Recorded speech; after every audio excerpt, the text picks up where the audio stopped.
Hey guys, tonight we're exploring a story that everyone in history should know. The story is the Victorian fashion that led people to their deaths. You get comfortable. Take a moment, like the video, and subscribe. But only if you genuinely enjoy what I do here. And let me know in the comments where you're tuning in from and what time it is for you. It's always fascinating to see who's joining us from around the world. Now, dim the lights, maybe turn on a fan for that soft background hum, and let's ease into tonight's journey together. The Victorian fashion that led people to their deaths. Imagine that the day has not yet fully begun. A pale morning light slowly spreads across the rooftops of Victorian London, touching chimney pots, church towers, and narrow streets, still damp from the night's mist. The city is waking gently. A milk cart rattles over uneven stones. Somewhere in the distance, the slow ringing of a church bell marks another ordinary morning. You find yourself standing quietly among the people who are beginning their day. The air smells faintly of coal smoke mixed with fresh bread from a nearby bakery. Horses breathe softly as they wait beside elegant carriages. Shopkeepers lift heavy shutters, and carefully dressed ladies and gentlemen prepare to step into a world where appearance often speaks before words ever do. This is Victorian Britain, a society that admired order, respectability, and refinement. Clothing was much more than protection from the weather. Every ribbon, every button, every glove, and every carefully chosen color carried a message about education, wealth, family, and personal character. Fashion was woven into daily life so deeply that many people believed proper dress reflected proper morality. As you quietly walk through these streets, it becomes clear that fashion was never simply about beauty. It was about belonging. A gentleman's polished boots suggested discipline. A lady's carefully shaped silhouette hinted at grace and self-control. Even children were dressed according to expectations that adults considered proper and respectable. Imagine spending hours preparing before leaving home. Layers of fabric are arranged with patience. Corsets are tightened one lace at a time. Petticoats settle softly beneath long skirts. Gloves cover the hands. Hats protect carefully arranged hairstyles. And polished shoes complete an outfit that may have taken much of the morning to assemble. For many families, dressing well represented hope. A carefully maintained wardrobe could open social doors. A neat appearance might help secure employment, attract business, or encourage favorable introductions. Clothes quietly shaped opportunities. Yet hidden beneath elegant fabrics were dangers that many people could neither see nor fully understand. The Victorians lived during a remarkable period of scientific discovery, but many modern ideas about chemistry, toxic materials, workplace safety, and public health had not yet become common knowledge. Manufacturers often celebrated brilliant new colors and innovative materials without recognizing their hidden risks.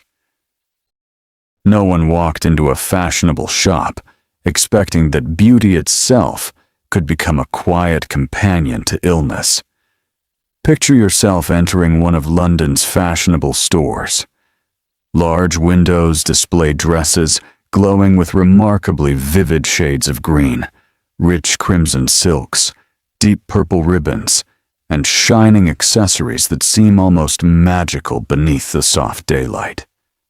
Customers admire these colors with genuine excitement. New dyes made clothing brighter than previous generations had imagined possible. Among these colors, One particular shade became especially admired. Green. Not the soft green of moss after rain, or the gentle green of spring leaves, but an intense emerald that seemed almost alive. It reflected candlelight beautifully and stood out in crowded drawing rooms. Fashion magazines praised it. Dressmakers recommended it. Wealthy women requested it for evening gowns, ribbons, artificial flowers, gloves, shoes, and decorative accessories. The color seemed modern, elegant, refined. Very few customers knew that creating such remarkable beauty often required one dangerous ingredient: arsenic. Today, arsenic is widely recognized as a powerful poison. During much of the 19th century, however, it appeared in surprising places. It could be found in wallpaper pigments, household decorations, cosmetics, artificial flowers, children's toys, and fashionable clothing. Manufacturers valued arsenic because it produced an exceptionally brilliant green pigment. Compared with older natural dyes, the new color remained vivid and attracted considerable attention. The science behind long-term exposure remained poorly understood by ordinary shoppers. Most customers simply admired what they saw. Imagine a young woman preparing for an evening gathering. Her dressmaker has spent weeks sewing delicate layers of emerald silk. Artificial leaves decorate her bonnet. Small green flowers brighten her sleeves. Under warm candlelight, the entire outfit seems to glow with extraordinary richness. Friends compliment the color. Family members admire the craftsmanship. No one notices that tiny particles may slowly escape from the fabric whenever it is handled. As the evening continues, the crowded ballroom becomes warmer. Hundreds of candles burn steadily overhead. Dancing fills the room with gentle movement. Dresses brush against polished wooden floors. Fans move slowly through warm air. Heat and friction may release tiny particles from certain heavily pigmented materials. Though invisible, these particles could be breathed in or settle onto the skin. No guest could see them drifting quietly through the room. At first, symptoms often seemed ordinary: headaches, fatigue, persistent coughing, skin irritation, stomach discomfort. Because many illnesses were common during the Victorian period, few people immediately connected these problems with clothing or household decoration. Doctors searched for many explanations. Poor air, crowded cities, infectious disease, and unhealthy neighborhoods were all reasonable possibilities. Fashion rarely appeared as the obvious suspect. You find yourself walking away from the bright ballroom into quieter streets. Rain begins to fall gently. Gas lamps shimmer through the mist, reflecting softly across wet stone roads. Inside nearby homes, families carefully hang expensive dresses after social events. Mothers fold ribbons. Servants brush coats free from dust. Children admire colorful garments, hanging safely inside wardrobes. No one imagines that beauty could remain dangerous even after the music has ended. As the morning slowly arrives on another day, dressmakers once again begin their careful work. Their workshops are peaceful in appearance. Sunlight filters through tall windows. Scissors glide across fabric. Needles move patiently through silk. These skilled workers create remarkable clothing with extraordinary care, yet they spend long hours touching dyed fabrics every day. Some workshops also produce delicate artificial flowers, each petal carefully colored by hand. green leaves become especially fashionable. Workers, often women and children, dust pigments across thin materials to imitate nature with astonishing realism. The finished flowers decorate hats, dresses, wedding clothing, and elegant drawing rooms. Customers see only beauty. The workers sometimes experience something very different. Persistent illness occasionally followed those who handled large amounts of toxic pigments. Although medical understanding remained incomplete, reports gradually accumulated, describing mysterious sickness among certain groups of workers connected with particular manufacturing processes. These observations did not immediately transform the fashion industry. Changing manufacturing methods required time, scientific investigation, public awareness, and economic pressure. Meanwhile, fashion continued moving forward, season after season. Imagine sitting quietly beside a window overlooking Victorian London. Outside, elegant ladies pass beneath umbrellas, while gentlemen remove their hats in greeting. The city seems confident in its progress. Railways expand across the countryside. Factories produce remarkable inventions. Telegraph wires carry messages farther than ever before. Victorian society often believed the future would be brighter than the past. Yet history gently reminds us that progress sometimes arrives carrying lessons not yet understood. The same curiosity that created beautiful new colors would eventually inspire scientists to investigate their hidden effects more carefully. Over time, medical evidence slowly accumulated. Public discussions became more frequent. Newspapers occasionally reported concerns. Chemists examined pigments with increasing attention. Knowledge did not arrive all at once. It arrived gradually. One careful observation after another. One concerned physician after another. One questioning customer after another. History often changes in exactly this quiet way. As evening returns once more, candles begin glowing behind curtained windows. Carriages roll slowly toward another gathering, where music, conversation, and elegant clothing will again fill comfortable rooms. The beautiful green gowns remain admired. The hidden danger remains largely unseen. And our peaceful journey through Victorian fashion has only just begun. The morning arrives slowly, beneath a sky covered with gentle gray clouds. A cool breeze moves along the streets of London, carrying with it the familiar scent of damp stone, burning coal, and freshly baked bread. The city wakes without hurry. Shopkeepers sweep their doorsteps, horses pull wagons through narrow lanes, and the first customers begin to wander toward markets filled with cloth, ribbons, and hats. You find yourself walking quietly through one of these busy shopping districts. Behind polished glass windows, bolts of silk and velvet catch the soft daylight. Rows of gloves are arranged with perfect care. Bonnets decorated with lace and delicate flowers wait patiently for their next owner. Every display promises refinement, elegance, and respectability. Fashion in the Victorian world is always changing, although not as quickly as it does today.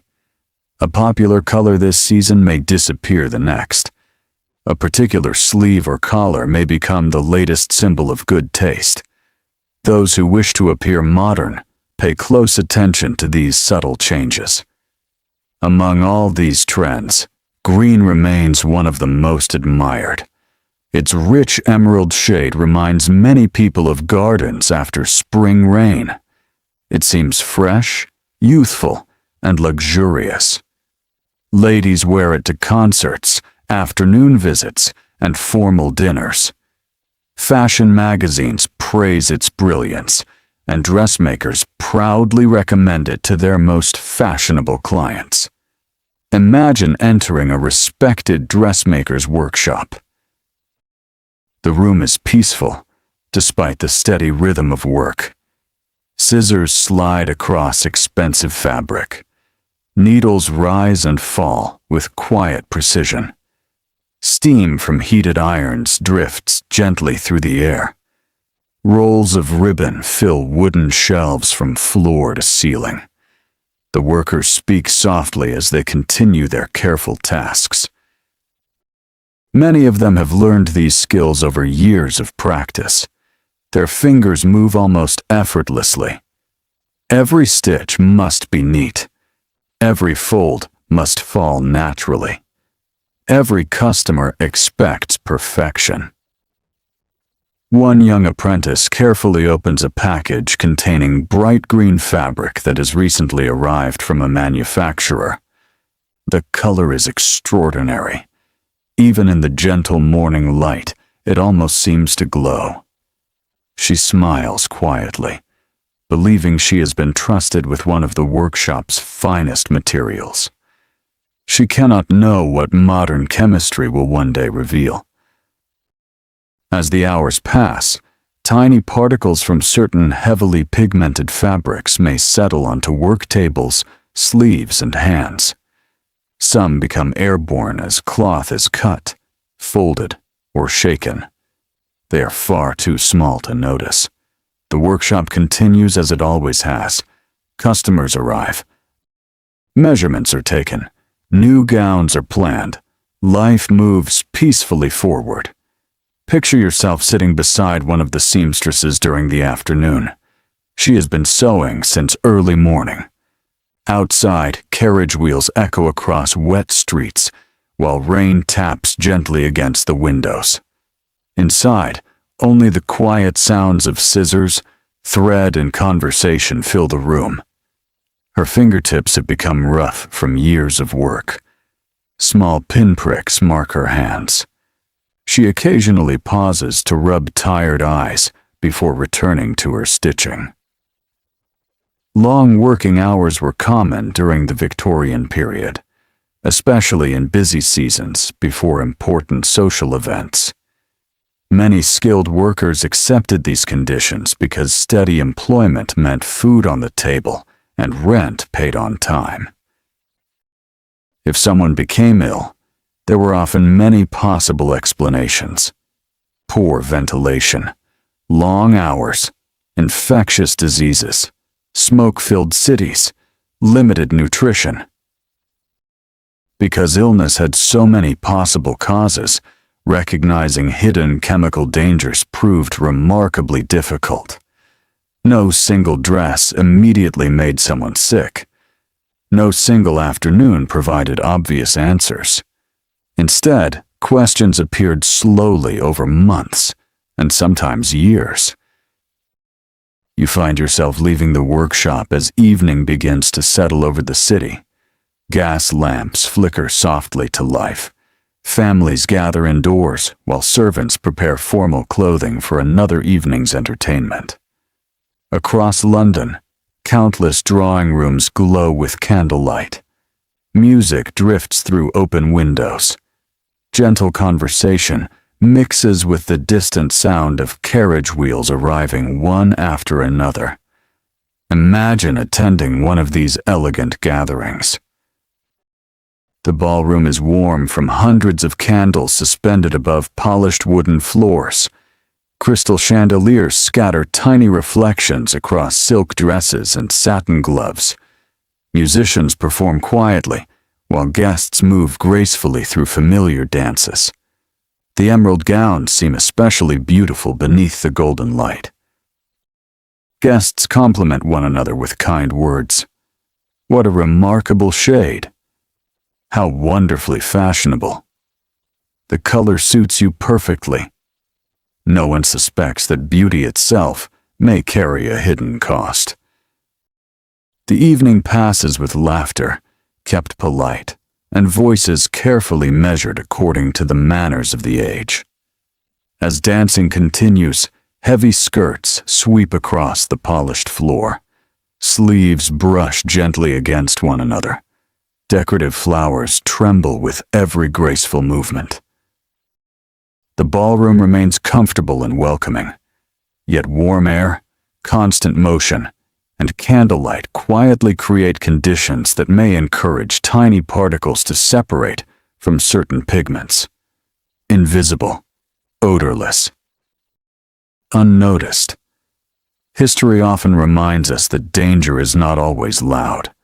Sometimes it hides behind ordinary moments. Sometimes it arrives wearing elegance. As midnight approaches, guests slowly return home. Servants carefully remove delicate gowns and hang them inside wardrobes lined with cedar wood. Gloves are folded. Jewelry is placed into velvet boxes. Shoes are cleaned before sunrise. Everything appears perfectly ordinary. Days later, a lady develops an irritating cough. Another notices unusual fatigue. Someone else complains of headaches that seem unwilling to disappear. Each symptom appears small enough to ignore. Life continues. Another invitation arrives. Another evening gown is prepared. Another social gathering fills the calendar. Victorian society values endurance. People are expected to carry themselves with dignity despite discomfort. Minor illnesses are often accepted as part of daily life. Doctors do their best using the knowledge available to them. Medicine during the 19th century is advancing steadily, yet many discoveries still lie in the future. Germ theory is only gradually gaining acceptance. Toxicology continues to develop. Public health reforms are slowly transforming crowded cities.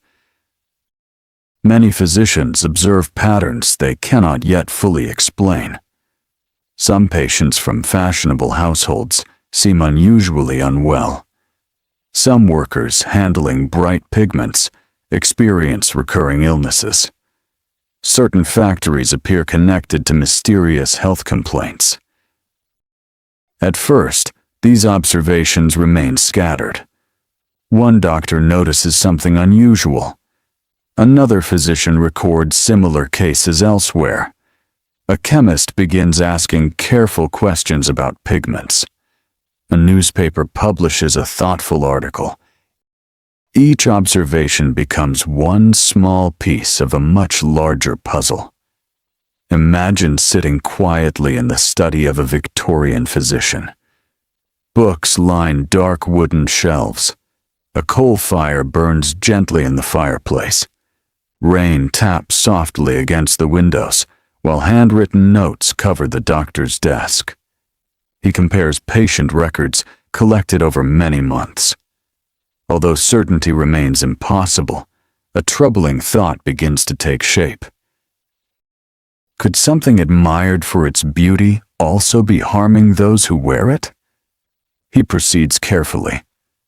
Scientific conclusions require evidence. Speculation alone cannot protect lives. Meanwhile, manufacturers continue producing fashionable colors because customers continue demanding them. Business follows popularity. Popularity follows beauty. And beauty, at least for now, continues wearing emerald green. As the morning slowly arrives once more, fog settles gently across the River Thames. Church bells echo through the quiet air. Factory whistles announce another working day. Dressmakers unlock their workshops. Delivery carts arrive carrying fresh bolts of cloth from distant mills. Life continues almost exactly as it did yesterday. History rarely changes in a single dramatic moment. Instead, it moves quietly, almost like the turning of a page. Each careful observation leads to another. Each unanswered question encourages someone to look a little closer. Without realizing it, Victorian society is beginning a slow journey toward understanding one of fashion's most dangerous secrets. And while green dresses continue to shine beneath candlelight, another fashionable item, one worn even closer to the body, waits silently to reveal dangers of its own. Night slowly gives way to another quiet morning. A thin layer of mist rests over the streets, softening the outlines of brick buildings and church towers. The first rays of sunlight struggle through the clouds, turning the windows of Victorian homes into pale mirrors. Somewhere nearby, a chimney begins to release its familiar ribbon of smoke, carrying the gentle scent of burning coal into the cool air. You find yourself standing outside a respectable townhouse where the household has already begun its daily routine. Servants move quietly through the corridors. A kettle hums over the kitchen fire. Upstairs, bedrooms slowly come to life as another carefully planned day begins. Before breakfast is served, there is a ritual that many people consider almost as important as the meal itself: getting dressed. For a Victorian lady, clothing is never simply pulled on in a few moments. Every layer has its purpose. A light chemise rests closest to the skin. Stockings are fastened carefully. Petticoats add volume beneath the skirt. Sleeves are adjusted, collars straightened, and every ribbon tied with patience. Then comes the garment that shapes everything else. The corset. Imagine entering a quiet dressing room where morning light falls gently through lace curtains.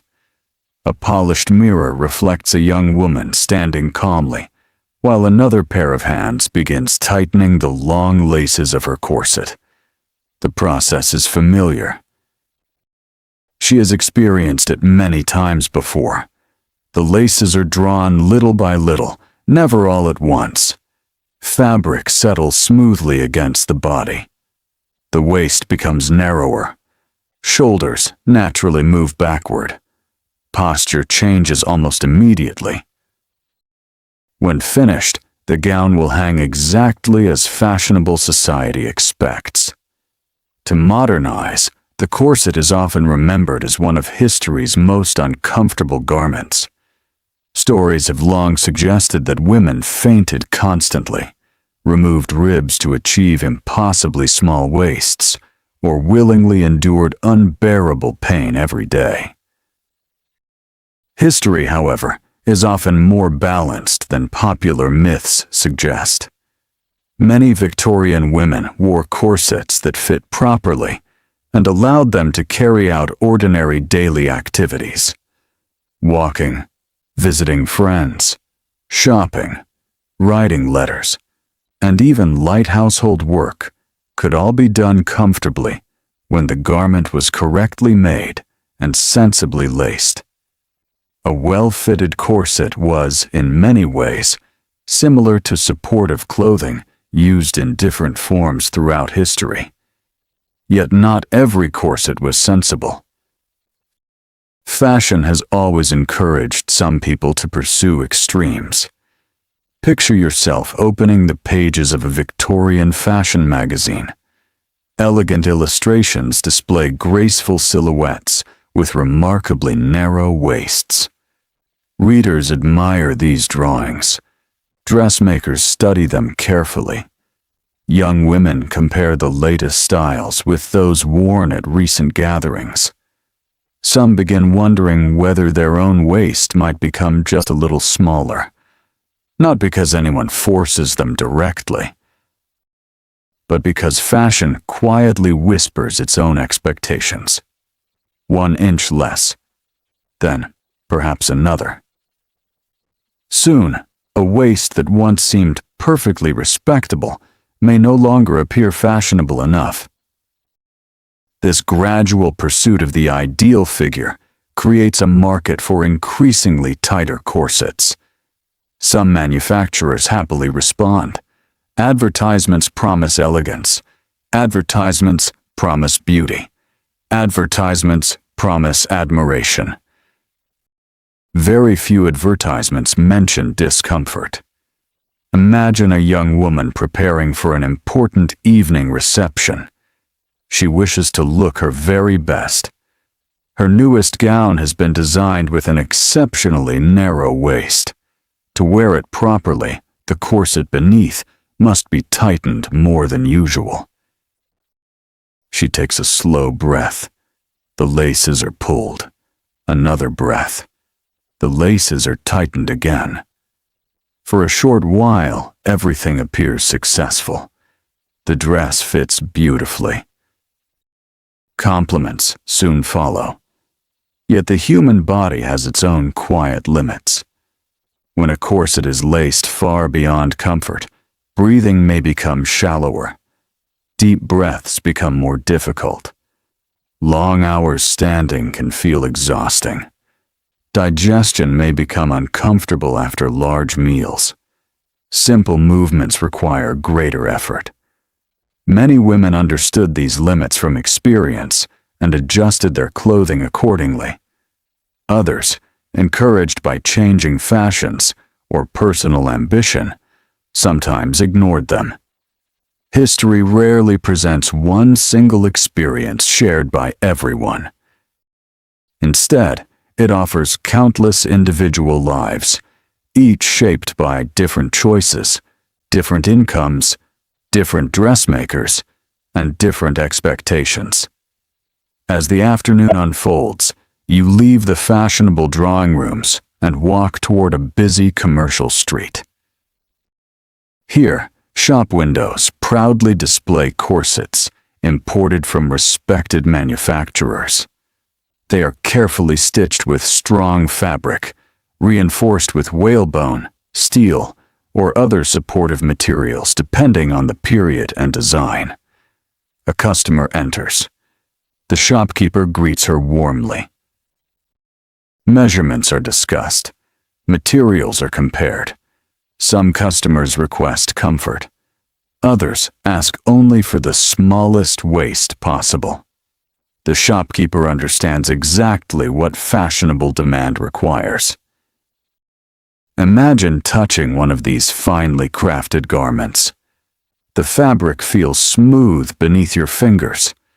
Metal fastenings catch the afternoon light. Tiny rows of stitching reveal remarkable craftsmanship. Countless skilled workers have spent hours creating something intended to shape the body with precision. Most of them believe they are producing elegance, not danger. Yet physicians gradually begin noticing familiar patterns. Some patients complain of difficulty breathing. Others describe persistent discomfort after meals. A few experience fainting during crowded social events, where warm rooms, heavy clothing, candlelight, and long hours standing combine into exhausting conditions. Popular culture often exaggerates these fainting episodes, suggesting Victorian women collapsed constantly because of corsets alone. Reality appears quieter. Heat, poor ventilation, emotional stress. Long ceremonies, crowded rooms, illness, tight clothing, all could contribute together. History is rarely explained by only one cause. Still, certain doctors begin advising moderation. They recommend properly fitted corsets rather than extreme tight lacing. Some writers argue that health should remain more important than fashion. Others dismiss these concerns as unnecessary worry. The debate continues. You find yourself visiting the home of a physician one rainy evening. His study smells faintly of leather-bound books and lamp oil. Medical journals lie open across a sturdy wooden desk. Handwritten letters arrive from colleagues describing similar observations made in other towns. No single letter proves anything. Together, however, they begin forming a larger picture. Medicine advances slowly because careful evidence takes time. One observation supports another. Another encourages further investigation. Knowledge grows quietly. Outside, rain continues falling against the windows. Inside, the physician gently closes another notebook. He cannot yet solve every mystery surrounding fashionable clothing. But he believes future generations will understand more than his own. As evening settles across the city once again, families gather around warm fireplaces. Mothers mend children's clothing, while fathers read newspapers beneath soft lamplight. Upstairs, elegant dresses wait inside wardrobes, and carefully laced corsets rest over wooden chairs until tomorrow morning. For many households, these objects are simply part of everyday life. No one imagines that future historians will one day discuss them as symbols of both beauty and hidden risk. The Victorian world continues forward, unaware that another fashionable accessory, one worn not around the waist, but upon the head itself, will reveal an entirely different danger. It is a danger carried not by silk or ribbon alone, but by a material so soft and luxurious that it becomes one of the most desirable fabrics of the 19th century. Its story begins with hats, and with a silent illness that eventually gives the English language an unforgettable expression. The first light of dawn slips quietly across the rooftops, turning the morning mist into a pale silver veil. The streets are calmer than they will be in a few hours. A newspaper boy walks briskly along the pavement. A baker opens his shop, and the comforting scent of warm bread drifts into the cool air. Somewhere in the distance, the steady rhythm of horse hooves echoes between rows of brick buildings. You find yourself following the gentle flow of people toward one of London's busiest shopping streets. Ladies carry neatly folded parasols beneath their arms. Gentlemen tip their hats politely as they pass familiar faces. Every person, whether wealthy or modest, seems to understand that clothing is more than fabric. It is part of one's identity. Among all the items that complete a respectable appearance, few are more important than the hat. No gentleman would consider himself fully dressed without one. A hat offers protection from the weather, but it also quietly announces social position, occupation, and personal dignity. Removing a hat at the proper moment is a sign of courtesy. Wearing the right style reflects good taste. Imagine entering a fashionable hat shop. The room is warm and pleasantly lit. Shelves stretch from floor to ceiling, displaying rows of beautifully crafted hats in many shapes and colors. Tall top hats stand proudly beside practical bowler hats. Soft felt hats rest carefully upon polished wooden stands. The smell of clean wool, leather, and freshly polished wood fills the air. Customers admire the smooth surface of each hat. They gently run their fingers across the felt, appreciating how soft and refined it feels. Few stop to wonder how such remarkable material is made. The answer lies far from the elegant storefront. Picture yourself leaving the fashionable district behind and walking toward a small workshop where skilled hat makers begin another long day's work. The atmosphere here is very different. Instead of polished mirrors and velvet displays, there are workbenches covered with tools, steaming kettles, bundles of animal fur, and unfinished hats waiting for careful hands. The workers arrive early. Some are young apprentices still learning their craft. Others have spent decades shaping felt into elegant hats admired across Britain. Their work requires patience. Rabbit fur and beaver fur are especially valued because their fine fibers create durable felt. Before these fibers can be shaped into hats, they must first be prepared through several careful steps. One of those steps often involves a chemical treatment. For many years, one commonly used compound contains mercury. Today, we understand mercury as a dangerous metal capable of harming the nervous system. During much of the 19th century, however, its long-term effects are not fully understood by many manufacturers. The chemical helps prepare the fur, making it easier to produce the smooth, high-quality felt customers desire. To the workers, it is simply part of the process. Imagine standing quietly beside one experienced hat maker. His hands move with confidence earned through years of practice. Steam rises gently from heated equipment. Bundles of treated fur are carefully arranged before him.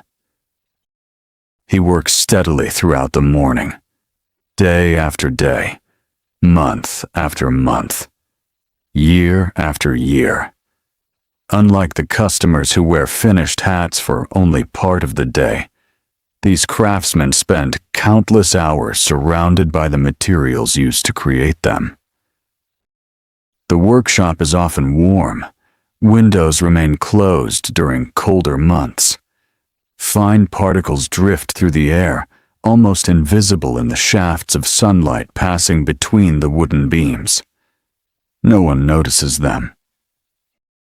They settle quietly onto clothing, benches, and hands. The workers breathe normally as they continue their tasks. At first, nothing seems unusual. The hats they produce are admired throughout the city. Business is good. Orders continue arriving. Fashion rewards quality. Yet over many years, some craftsmen begin experiencing troubling symptoms. Not everyone. Not every workshop. But enough that careful observers eventually begin asking questions. Some workers notice trembling hands. Others struggle with unusual mood changes. A few experience difficulties with memory or concentration. Speech sometimes becomes uncertain. Movements that were once steady become less precise. Families quietly worry about loved ones who seem different from the men they once knew.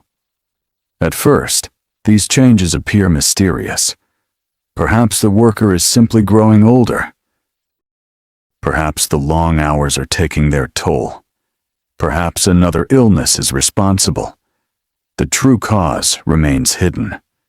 History often unfolds this way. The pieces of a puzzle appear long before anyone realizes they belong together. Imagine visiting one of these craftsmen in the evening after his day's work is finished. He sits beside a small fire while his children play quietly nearby. His wife notices that his hands shake slightly as he lifts a cup of tea. He smiles gently, pretending not to notice. Tomorrow he will return to the workshop. The family depends upon his income. His trade is respected. His skills have taken years to master. Leaving is not an easy choice. Across Britain, thousands of skilled workers make similar decisions every day. Occupations often become family traditions. Knowledge passes from one generation to the next. A father teaches his son. A master teaches an apprentice. Craftsmanship becomes part of identity itself. Few imagine that the very methods producing such beautiful hats might also be slowly harming those who create them. As the years pass, physicians begin collecting more observations. Medical understanding continues to improve. Some doctors notice that workers in particular occupations experience remarkably similar illnesses. Hat makers become one group, attracting careful attention. Scientific investigation moves patiently. Chemists study materials. Doctors compare symptoms. Reports travel between towns and cities. Little by little, patterns become clearer. Eventually, the connection between mercury exposure and many of these illnesses becomes increasingly difficult to ignore. The famous expression, "mad as a hatter," will later become widely known, although it often oversimplifies a far more complex and deeply human story. The craftsmen themselves are not figures of comedy. They are skilled workers who spend years producing objects admired by countless customers. Their suffering deserves understanding rather than amusement. Imagine walking once more through London's fashionable streets.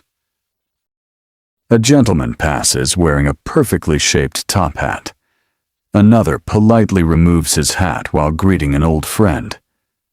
Neither man realizes that somewhere, perhaps only days earlier, another craftsman carefully shaped that elegant piece by hand.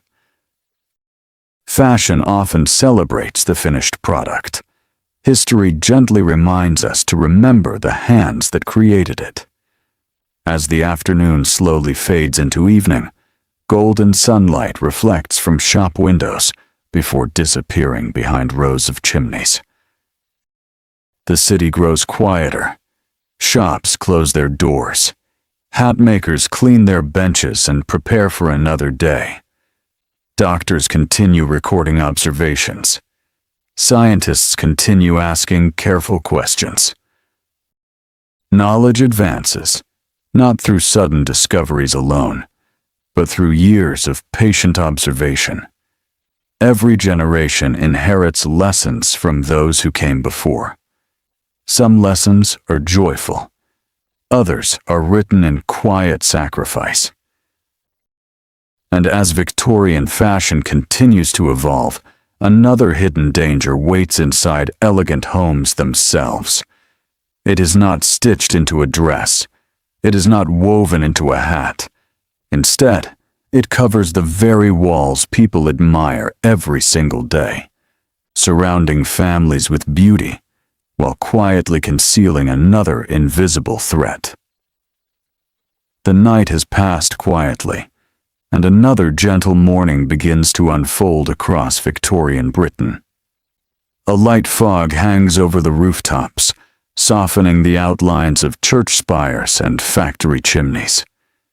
The streets are still damp from an evening shower, and small puddles reflect the pale sky as shopkeepers unlock their doors for another ordinary day. You find yourself walking through a peaceful residential neighborhood where elegant townhouses stand shoulder to shoulder. Iron railings frame small front gardens filled with carefully tended flowers.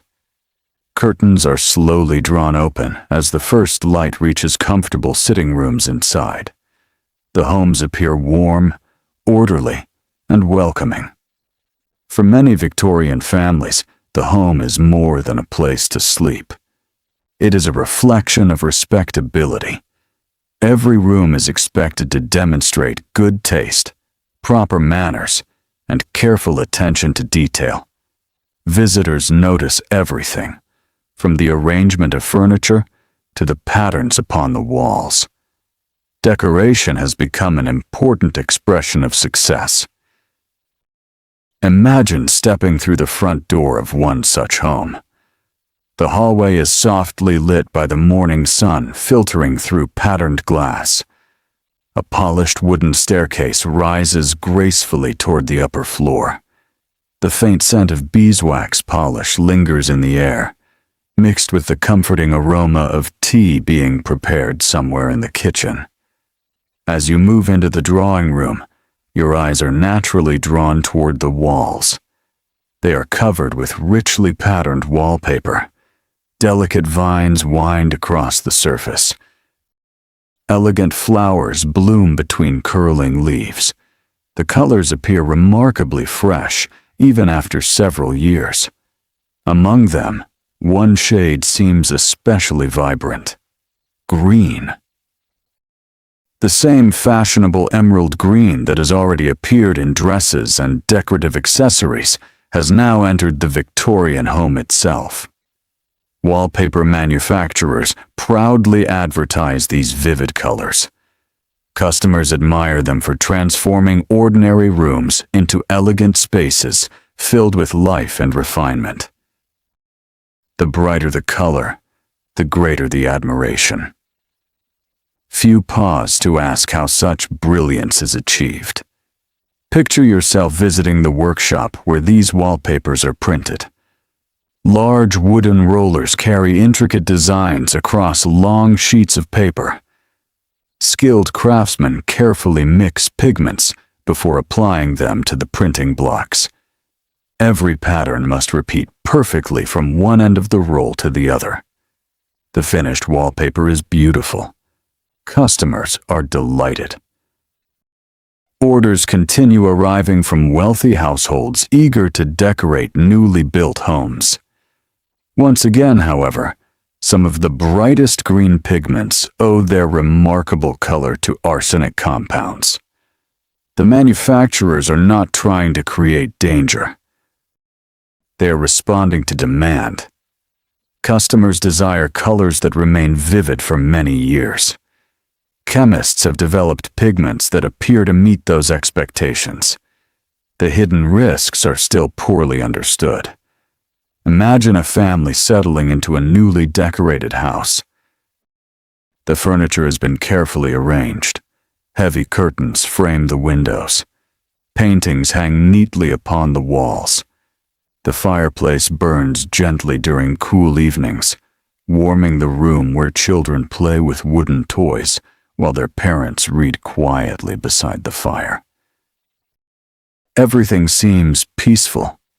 The wallpaper becomes part of daily life. No one pays it much attention after the first few weeks. It simply becomes the background to ordinary moments.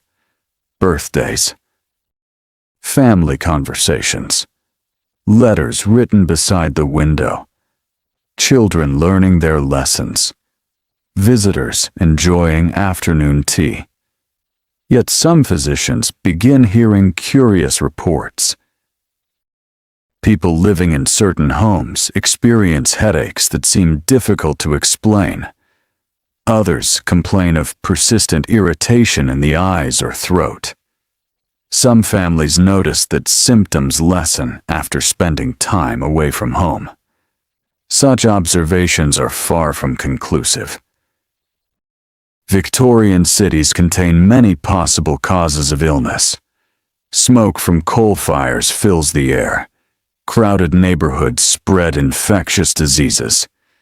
Poor sanitation remains a serious challenge in many districts. It would be far too simple to blame every illness upon wallpaper. Careful scientists refuse to jump to conclusions. Instead, they investigate patiently.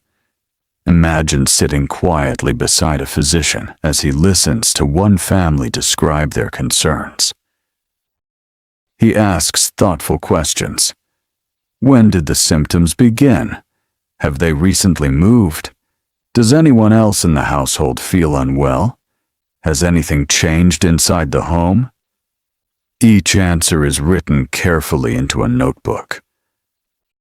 No single case proves anything.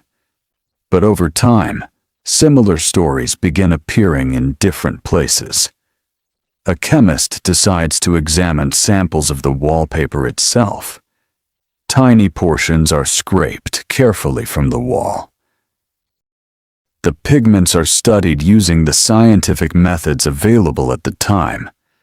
The investigation is slow. Results must be checked. Assumptions must be tested. History teaches us that good science often advances with patience rather than speed. As knowledge grows, concern gradually spreads among some doctors and public health reformers. Articles begin appearing in newspapers. Public discussions become more frequent. Certain manufacturers defend their products, insisting they are perfectly safe when properly used. Others quietly begin searching for alternative pigments. Not every company reacts in the same way. Economic interests and scientific caution sometimes move at different speeds. Meanwhile, ordinary families continue decorating their homes according to the latest fashions. Imagine a young mother arranging fresh flowers upon a table beneath a wall covered in brilliant green vines. She opens the window slightly to let in the cool afternoon air. Outside, birds sing softly in a nearby garden. Children laugh as they chase one another along the street. Inside, the room appears calm and inviting. She has every reason to believe she is providing her family with a beautiful home. The thought that decoration itself could pose a danger never crosses her mind. It would seem almost impossible. As the years pass, improvements in chemistry and public health slowly change public understanding. Safer pigments gradually become available. Manufacturing practices begin to evolve. Awareness grows not through fear, but through careful observation and scientific investigation. The story of arsenic-green wallpaper reminds us that beauty and innovation sometimes arrive before their long-term consequences are fully understood. The Victorians were not careless people. They were living during a time of extraordinary discovery. Many products celebrated as remarkable achievements would later be improved as scientific knowledge expanded. This quiet pattern appears again and again throughout history. Each generation learned something its predecessors could not yet know. As evening settles over the city once more, lamps are lit behind curtains, casting a warm golden glow through decorated windows.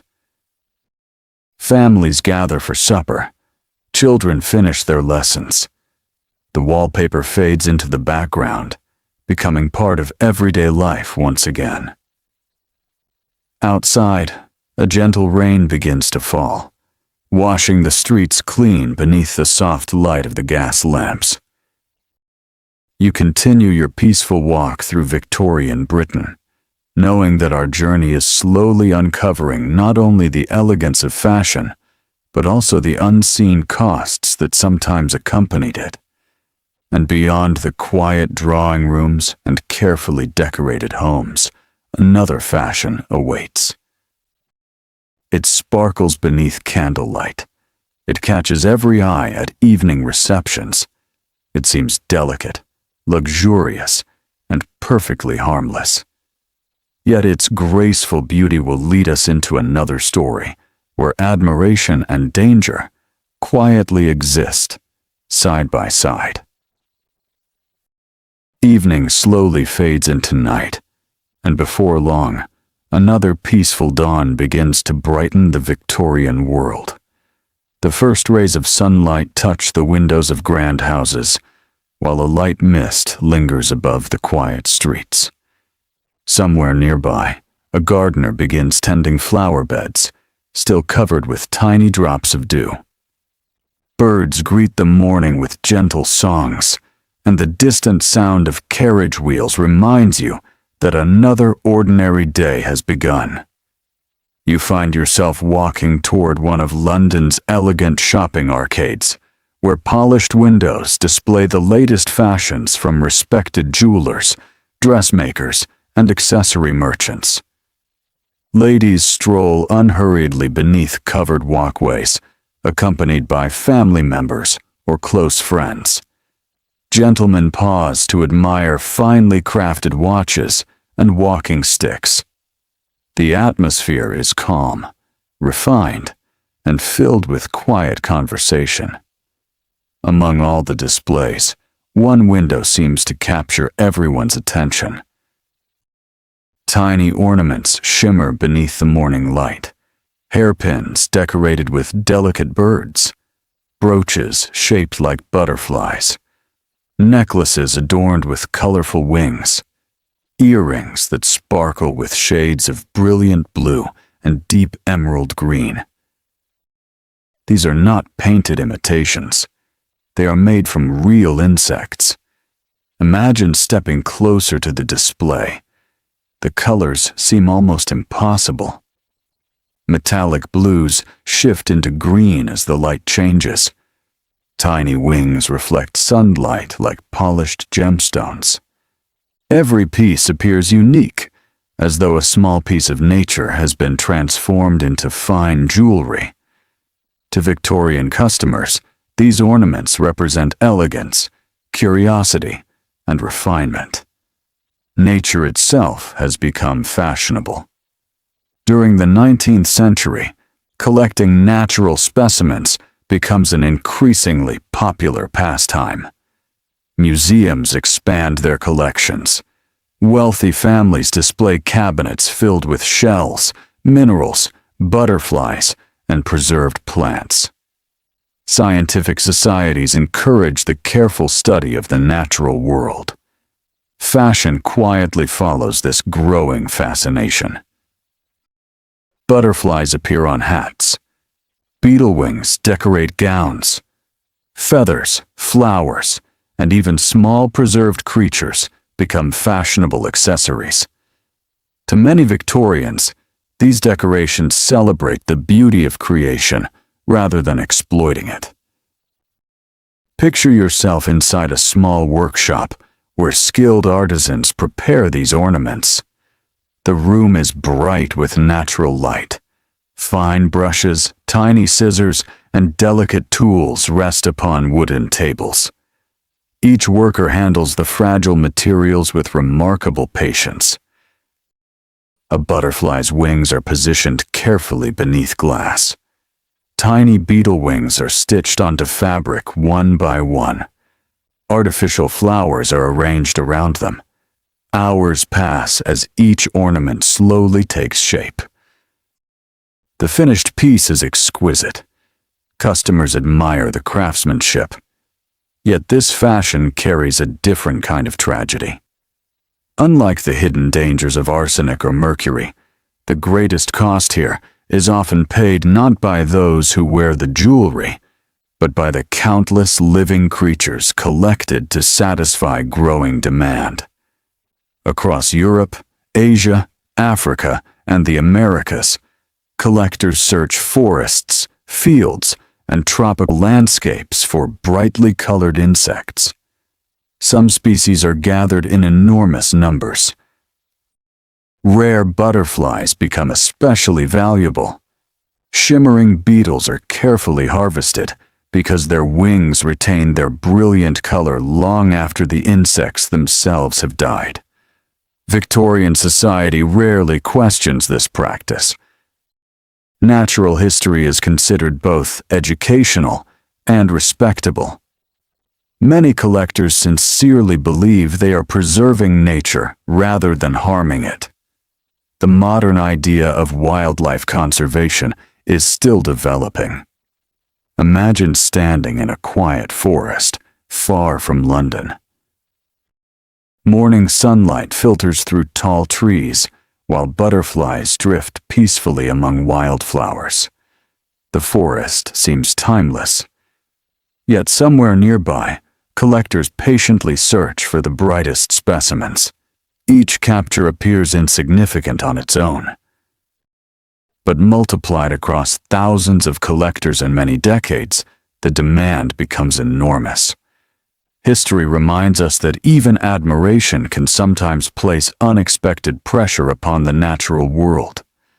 As scientific understanding grows during the late 19th and early 20th centuries, attitudes slowly begin to change. Naturalists increasingly encourage observation rather than collection. Museums refine their methods. Conservation movements gradually emerge. People begin asking whether beauty should always require possession. These questions will eventually reshape both science and fashion. You continue your quiet walk through Victorian London until you arrive at another fashionable establishment. This time, it is a milliner's shop. Inside, hats rise in graceful rows, each decorated with ribbons, lace, silk flowers, and feathers. Some hats appear almost like small gardens. Others resemble miniature forests. One remarkable design features an entire bird, carefully preserved with wings partly spread, as though it has paused only for a moment before returning to flight. Customers admire the extraordinary craftsmanship. Few consider the number of birds required to supply such fashion. Throughout the late 19th century, the demand for feathers grows dramatically. Elegant plumes become symbols of sophistication. Certain species are hunted in astonishing numbers.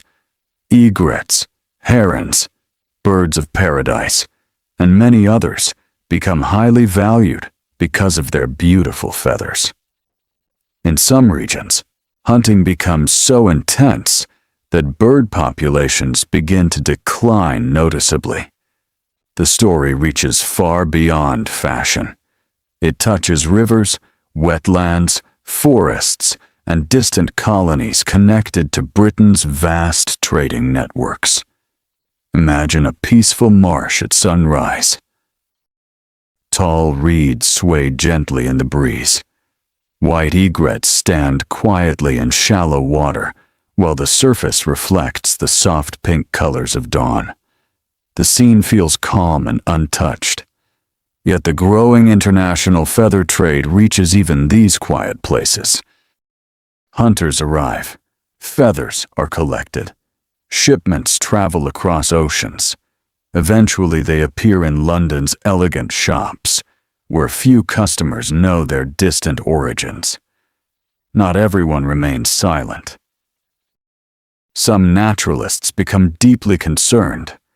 Bird lovers begin writing articles urging restraint. Scientists record declining populations. Gradually, groups dedicated to bird protection begin forming. One of the earliest and most influential conservation movements grows partly in response to the feather trade connected with fashionable hats. Many women themselves become important voices calling for change. They encourage one another to choose hats without wild bird feathers. Slowly, public opinion begins shifting. Fashion, once responsible for creating demand, gradually becomes capable of changing it.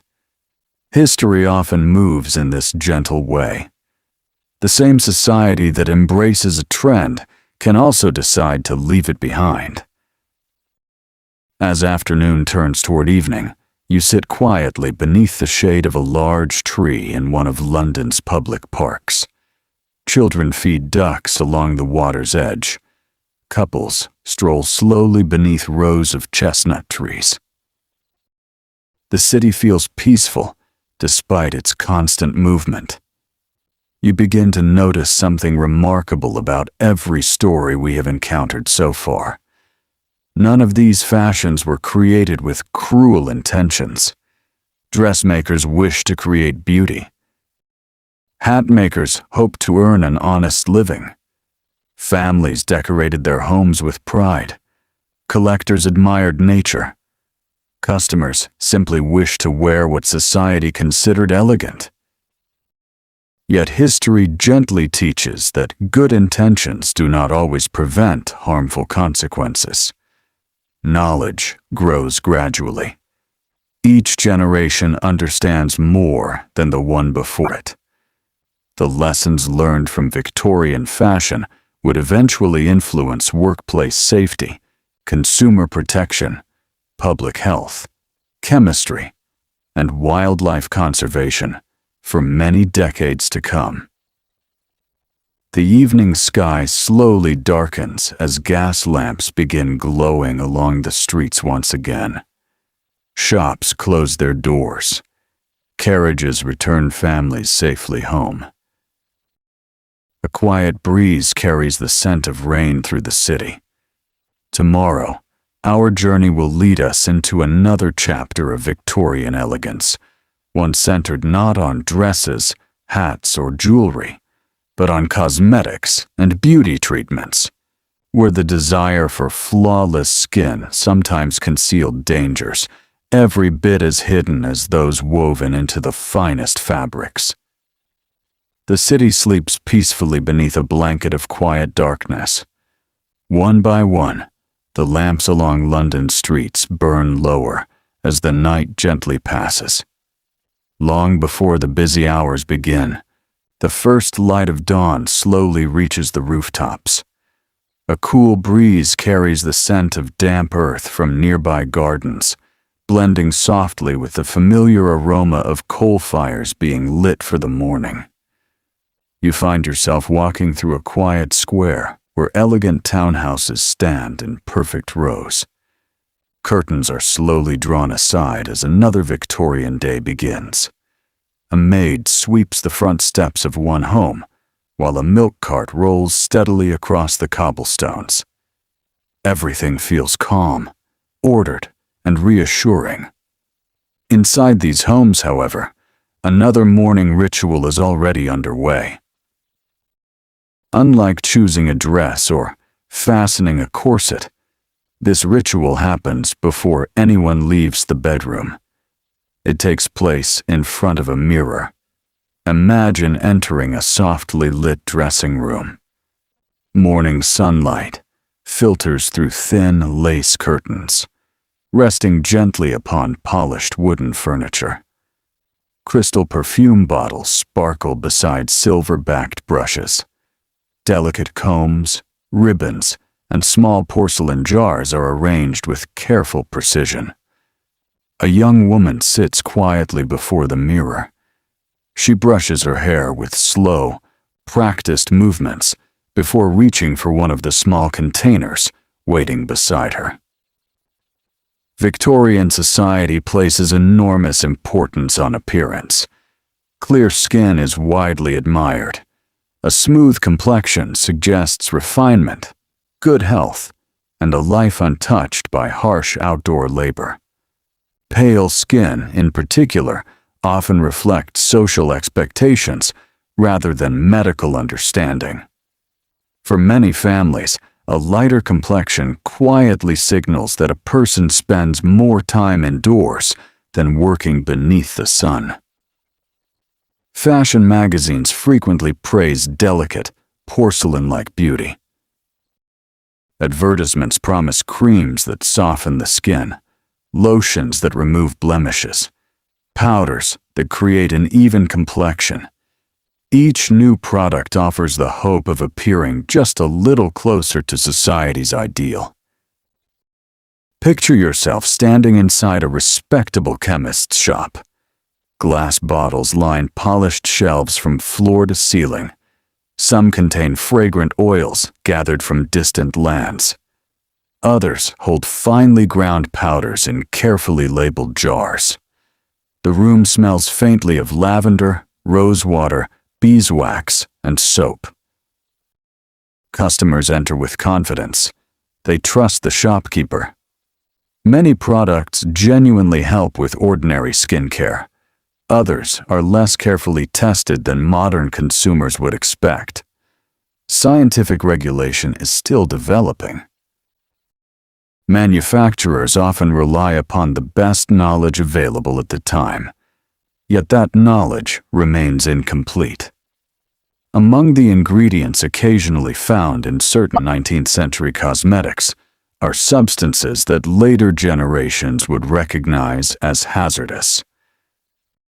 Lead appears in some complexion products. Mercury compounds are used in certain treatments, intended to reduce freckles or skin discoloration. Arsenic is even marketed in some forms as a beauty aid, though understanding of its dangers remains limited. Not every cosmetic contains these ingredients. Not every customer uses them. Victorian beauty practices are varied and constantly changing. History rarely fits into simple generalizations. Still, enough examples exist to remind us how different medical knowledge once was. Imagine a woman preparing for an evening concert. She applies a light dusting of face powder before fastening a string of pearls around her neck. A touch of cream smooths her hands. A gentle fragrance of violet perfume lingers in the air. Nothing about the scene suggests danger. Everything appears graceful, elegant, entirely ordinary. She follows the advice offered by fashionable magazines and respected merchants. She believes she is caring for herself. Few people imagine that repeated use of certain ingredients over long periods may quietly affect health. The effects, when they occur, rarely arrive suddenly. Instead, they may develop so gradually that connecting cause and effect becomes extraordinarily difficult. A headache here, skin irritation there, persistent fatigue that could easily be blamed on countless other conditions. Victorian physicians face an immense challenge. Cities are crowded, industrial pollution fills the air, infectious diseases remain common, nutrition varies greatly between households. How can anyone confidently identify one hidden cause among so many possibilities? History reminds us that medicine advances one careful observation at a time. Imagine visiting the office of a thoughtful physician during a rainy afternoon. His desk is covered with handwritten case notes. Letters from fellow doctors arrive by post. Medical journals from Britain and the continent rest neatly beside his lamp. He notices that some patients describe similar symptoms after using particular preparations for long periods. He does not rush toward conclusions. Instead, he asks more questions. He compares records. He studies chemistry. He listens carefully. Knowledge grows quietly. Outside, rain continues tapping gently against the window. Inside, another page is added to the growing record of scientific understanding. Meanwhile, fashion continues its steady rhythm. Beauty salons welcome new clients. Chemists prepare fresh batches of creams and powders. Ladies gather for afternoon tea, exchanging friendly conversation about the latest styles and trusted products. Life moves forward almost exactly as it did yesterday. You leave the physician's office and wander toward one of London's public gardens. The afternoon sun briefly breaks through the clouds, warming the carefully maintained flower beds. Children laugh as they sail small wooden boats across a pond. Elderly gentlemen sit upon benches reading newspapers, while nurses push prams along winding paths. The peaceful scene offers a reminder that Victorian life is never defined only by its dangers. It is also a world of remarkable innovation. Railways connect distant cities. Libraries expand. Hospitals gradually improve. Scientific societies encourage careful research. Public health reforms begin transforming urban life. Each generation builds upon the discoveries of the one before it. The hidden risks found in some fashions eventually inspire safer manufacturing methods, stricter standards, and greater scientific curiosity. Progress often begins with questions. Questions lead to investigation. Investigation leads to understanding. Understanding slowly changes the world. As evening approaches once again, soft golden light settles across the rooftops. Windows glow warmly. Families gather around dinner tables. A piano begins playing somewhere nearby, its gentle melody drifting through the quiet streets. You pause for a moment, reflecting upon the journey so far.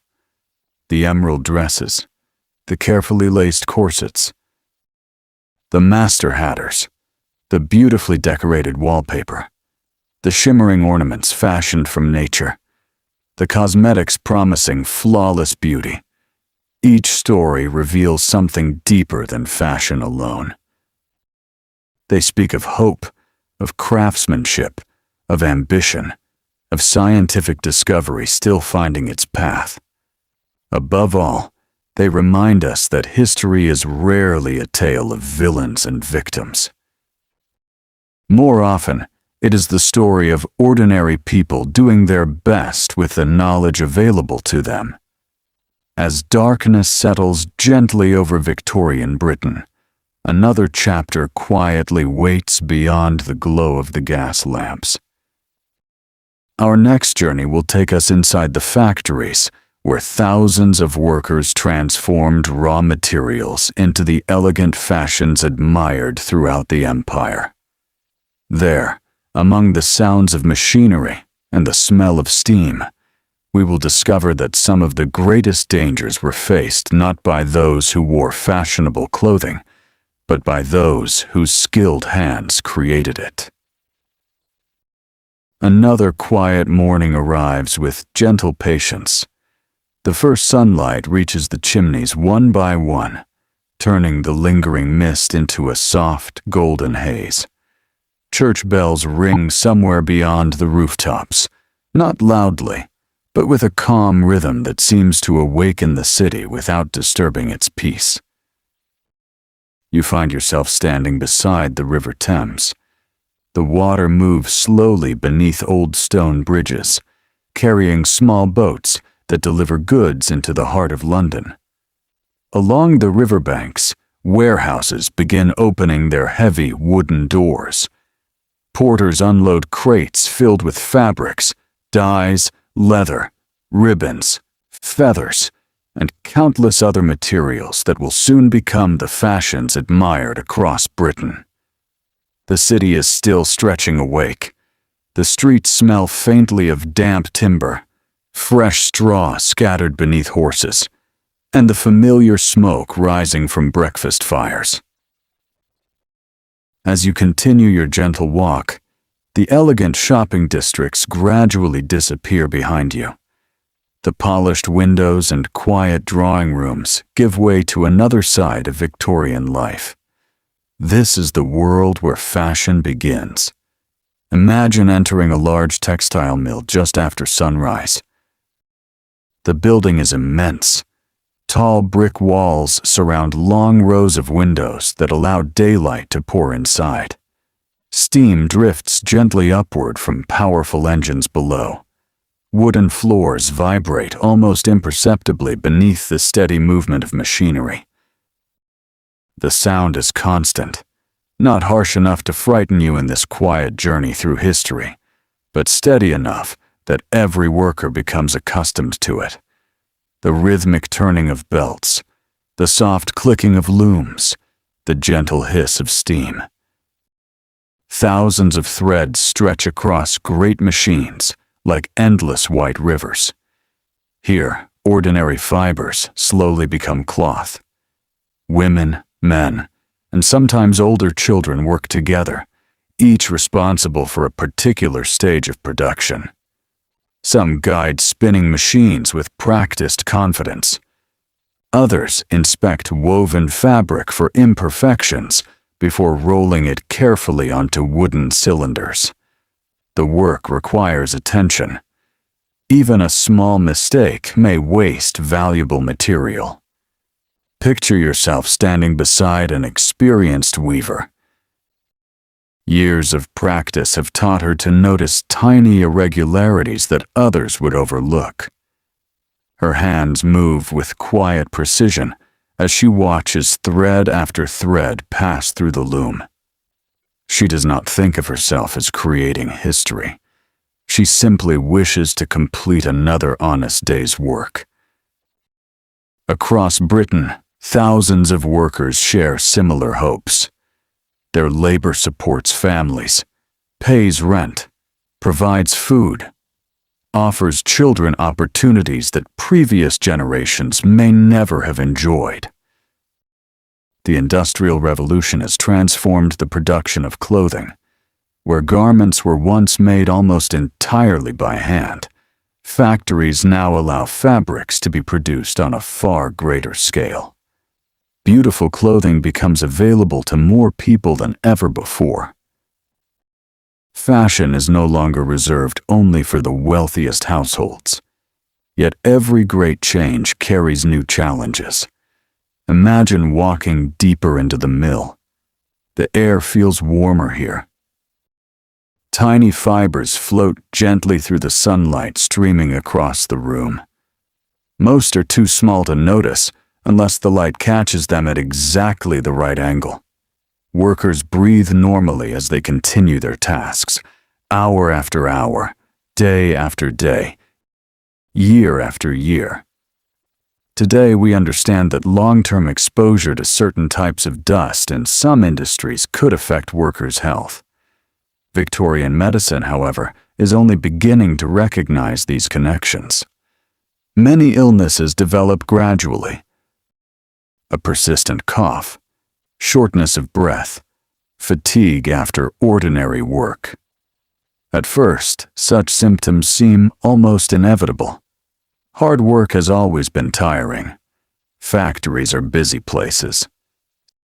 Cities themselves contain smoke, soot, and pollution from thousands of chimneys.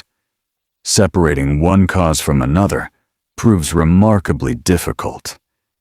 You find yourself sitting quietly beside an open window overlooking the factory yard during the midday meal. Workers gather outside to enjoy a brief rest. Some unwrap simple lunches prepared early that morning. Fresh bread, cheese, apples when the season allows. Tea poured carefully into sturdy cups. Laughter rises gently among friends who have worked beside one another for years. Despite the hardships, there is also companionship. Communities grow around these workplaces. Neighbors help one another. Families celebrate weddings and birthdays together. Children play in nearby streets while waiting for parents to finish their shifts. History is never made only of suffering. It is also built from friendship, resilience, and ordinary kindness. As afternoon light fills the workshops once again, inspectors examine newly woven fabrics destined for fashionable dressmakers. Some cloth will become elegant evening gowns. Some will be transformed into gloves or jackets. Some will travel across oceans to distant markets throughout the British Empire. Customers purchasing these finished garments will likely never meet the workers who created them. Yet every carefully sewn dress begins with countless unseen hands. Imagine one bolt of silk beginning its journey. It leaves the mill wrapped carefully against dust and rain. A wagon carries it through London streets. Soon it arrives at a respected dressmaker's workshop, where another group of skilled artisans cuts, stitches, and shapes it into an elegant gown. Weeks later, that same gown appears beneath sparkling chandeliers at a grand evening reception. Guests admire the finished result. Almost no one thinks about the many people whose labor made such beauty possible. History quietly encourages us to remember them. As medical science continues advancing throughout the 19th century, factory conditions slowly began attracting greater public attention. Reformers visit industrial towns. Government investigators collect reports. Doctors compare observations from different occupations. Engineers search for safer machinery. Ventilation gradually improves in many workplaces. Protective measures slowly become more common. Change does not happen overnight. It rarely does. Instead, progress arrives through countless small improvements made across many years. Each generation leaves the next a little more knowledge than it inherited. Imagine the sun beginning its slow descent beyond London's rooftops. The factory whistle sounds gently, marking the end of another working day. Workers leave through wide gates, brushing loose fibers from their clothing before beginning the walk home. Some stop at local shops. Others hurry home to waiting families. Children run to greet their parents. Evening meals are shared. Stories from the day are exchanged beside warm fires. Tomorrow morning, many of these same workers will return before sunrise to begin the process once again. Their names may never appear in famous history books. Yet without them, Victorian fashion would never have existed. As darkness settles softly over the city, gas lamps flicker to life one by one. The streets become quieter. The mills fall silent. Only the distant sound of the river continues beneath the stars. You pause for a moment, reflecting upon everything our journey has revealed. The brilliant green pigments, the tightly laced corsets, the patient hat makers, the decorated walls, the feathered hats, the shimmering insect jewelry, the cosmetics promising perfect beauty. The factory workers whose careful labor brought these fashions into existence. Each story carries a quiet lesson. Beauty has always inspired human creativity, but history gently reminds us that true elegance grows wiser when it is joined with knowledge, compassion, and care for both people and the natural world. As the moon rises above Victorian London, one final chapter waits just beyond the horizon. There, we will discover how these hidden dangers gradually became understood, how public opinion slowly changed, and how the lessons learned from Victorian fashion continued to shape modern safety, medicine, and the way we think about beauty itself. The quiet night slowly slips away, leaving behind a cool and peaceful dawn. A gentle layer of mist rests over the streets of London, softening every rooftop and chimney. The city is not fully awakened. Only a few early footsteps echo along the cobblestones, while a baker tends the warm ovens that have glowed since before sunrise. The comforting smell of fresh bread drifts through the still air, blending with the familiar scent of damp stone after a light rain. You find yourself walking once more through the heart of Victorian London. The city now feels familiar. Its broad avenues, narrow alleyways, elegant squares, and crowded markets have become quiet companions during this journey through history. Yet today, your steps lead somewhere different.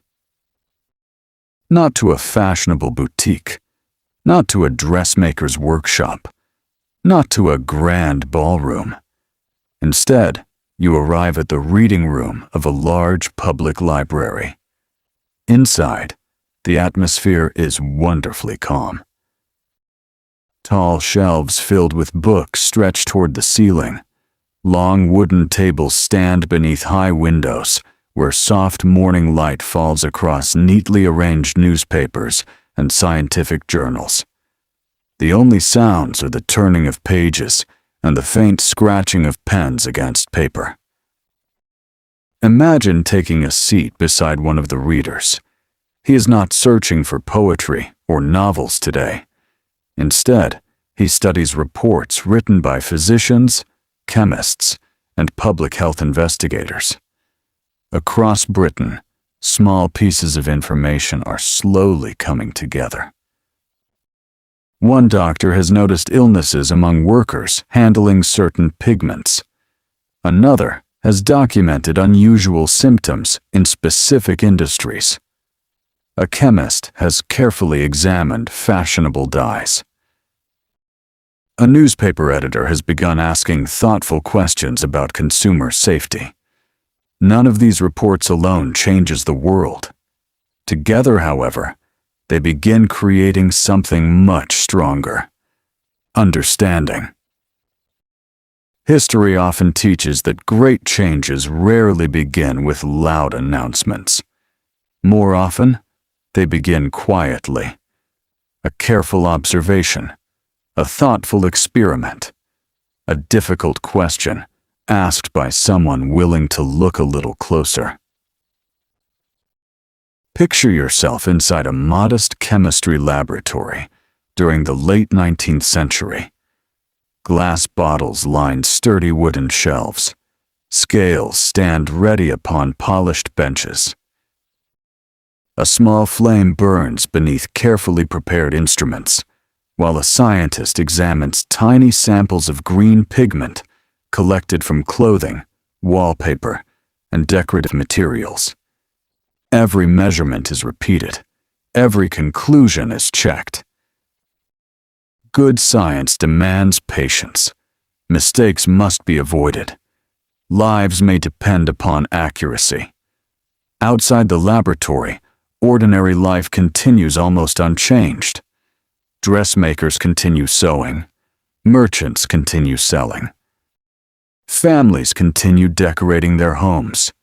Fashion magazines continue introducing new styles for every season. The world never pauses while knowledge catches up. Imagine visiting one of London's busy newspaper offices. Printers work steadily as fresh editions roll from large presses.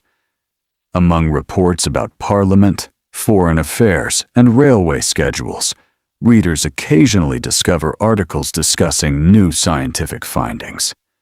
Some writers urge caution. Others remain skeptical. Public opinion is divided. Many people find it difficult to believe that products admired for years could carry hidden dangers. Others argue that further investigation is necessary before any firm conclusions should be reached. The conversation grows slowly, respectfully, patiently, as it often does when society encounters new knowledge. You continue your peaceful walk until you reach a meeting hall where physicians have gathered for an evening lecture. The room is warmly lit by gas lamps. Coats hang neatly beside the entrance. Rows of chairs fill gradually as doctors greet one another with quiet conversation. The speaker does not attempt to frighten his audience. Instead, he presents observations, cases, evidence, questions that deserve further study. Some listeners nod thoughtfully. Others write careful notes. Several raise polite objections. Scientific progress depends not upon agreement alone, but upon careful discussion. Every question helps refine understanding. Every challenge strengthens the search for truth. As the years pass, manufacturers also begin paying closer attention. New pigments are developed. Safer production methods slowly replace older practices. Chemists continue searching for colors that remain brilliant without relying upon dangerous compounds. Some businesses adapt quickly. Others require more time. Economic change is rarely simple, yet little by little, the marketplace begins rewarding safer innovation. Imagine entering a fashionable clothing shop many years after our journey first began. The elegant displays remain. Silks still shimmer beneath soft light. Velvets continue inviting admiration. Ladies still search for beautiful gowns. Gentlemen still choose carefully crafted hats. Fashion itself has not disappeared. It has simply begun to learn. That may be one of history's quietest lessons. Progress does not always require abandoning beauty. Sometimes it asks only that beauty become wiser. You leave the shopping district and stroll toward one of London's public parks. Autumn has quietly arrived. Golden leaves drift gently from the trees. Children gather fallen leaves into cheerful piles, while elderly couples enjoy slow walks along winding paths. Nature continues its patient rhythm, almost untouched by the changing fashions of the city. The breeze carries the scent of damp earth and fallen leaves. You pause beside a peaceful pond where the surface reflects the pale afternoon sky. The still water invites reflection. Throughout this journey, we have met many different people. The careful dressmaker, whose skilled hands created elegant gowns. The hatmaker, who devoted years to mastering his craft. The chemist seeking brighter colors. The physician recording unexplained illnesses. The factory worker supporting a family through honest labor. The customer simply hoping to appear graceful at an evening gathering. None of them knew everything. None possessed the scientific understanding available today. Each lived according to the knowledge of their own time. History asks us not to judge them too quickly. Instead, it invites us to understand them. To recognize both their achievements and their limitations. Every generation inherits unanswered questions. Every generation leaves behind new answers for those who follow. As evening slowly settles over Victorian London once more, the familiar glow of gas lamps returns to the streets. Carriages move quietly through the gathering darkness. Music drifts from distant drawing rooms. Families close their curtains against the cool evening air.